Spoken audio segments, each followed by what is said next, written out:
അള്ള ചിലർക്ക് സ്വഭാവം കൊണ്ട് ചില ശിക്ഷകൾ കൊടുക്കും, ചില പരീക്ഷണങ്ങൾ കൊടുക്കും. അവരിട്ടറിയില്ല ആ സ്വഭാവം എങ്ങനെയാണ്.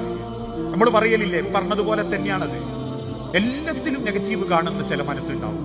ആണുങ്ങളുടെ കൂട്ടത്തിലുണ്ടാവും, സ്ത്രീകളുടെ കൂട്ടത്തിലുണ്ടാവും. എന്ത് കണ്ടാലും നെഗറ്റീവ്. ഒരാളോട് പോലും മാന്യായിട്ട് പെരുമാറൂല, വേഗം കുത്തുവാക്ക് പറയാൻ, വേഗം തർക്കുത്തരം പറയാൻ. ഇതൊക്കെ അള്ള ചിലർക്ക് കൊടുക്കുന്നവരുടെ വൃത്തികെട്ട സ്വഭാവം. അതവർക്കുള്ള പരീക്ഷണ.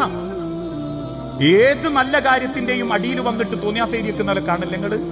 അതല്ല അവർക്ക് കൊടുക്കുന്ന ഒരു പരീക്ഷണ. അതുകൊണ്ട് തന്നെ നമ്മുടെ ജീവിതത്തിൽ പടച്ചോൻ തന്ന ആദ്യത്തെ ഘട്ടം, നമ്മളെ മാതാപിതാക്കൾക്ക് മക്കൾ എന്നൊരു കാലഘട്ടം.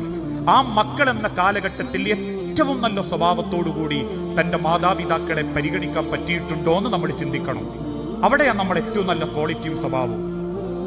ആ സമാധാനത്തിലാണ് നമ്മളെ കയ്യിൽ നിന്ന് വാപ്പയുമ്മയും തിരിച്ചു പോകുന്നതെങ്കിൽ ദുനിയാവിൽ ഒരിക്കലും നമ്മൾ പരാജയപ്പെടും.